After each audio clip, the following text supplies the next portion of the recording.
Satres Narkoba Polres Kelungkung menangkap 4 pelaku penyalahgunaan narkoba jenis sabu di 4 lokasi berbeda. Dari 4 pelaku yang ditangkap, 1 pelaku berinisial PSH alias T sudah pernah masuk tahanan dengan kasus yang sama pada tahun 2019.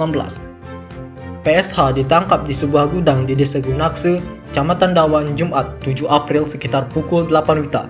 Dari tangannya, petugas mengamankan barang bukti 30 paket sabu-sabu dengan berat 8,999 gram bruto. Dari 30 paket tersebut, 10 paket disembunyikan di dalam ban truk, sisanya ditemukan di dalam botol mineral.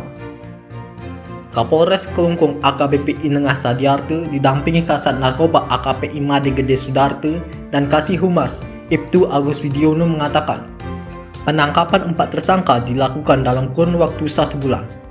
Penangkapan diawali dari tersangka DY yang ditangkap di pinggir jalan Gunung Rinjani, Kelurahan Semarapura Kangen, Rabu 1 Maret sekitar pukul 19 WITA. Saat itu, DY hendak mengambil 1 paket sabu-sabu dengan berat 0,31 gram. Setelah DY, petugas kemudian mengamankan INW yang kedapatan mengambil 2 paket sabu-sabu seberat 0,28 gram bruto di sebuah rumah di Dusun Gingsir, Desa Akah, Rabu 15 April sekitar 11.30 WITA.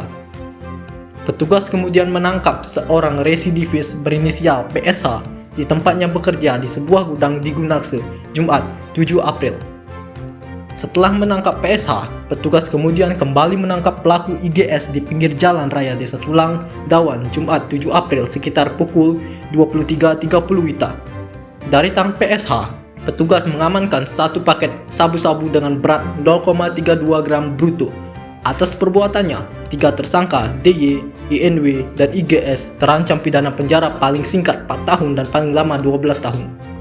Sedangkan tersangka PSH alias T yang menjadi pengedar terancam pidana penjara paling singkat 6 tahun dan paling lama 20 tahun. Tim Bali Express melaporkan.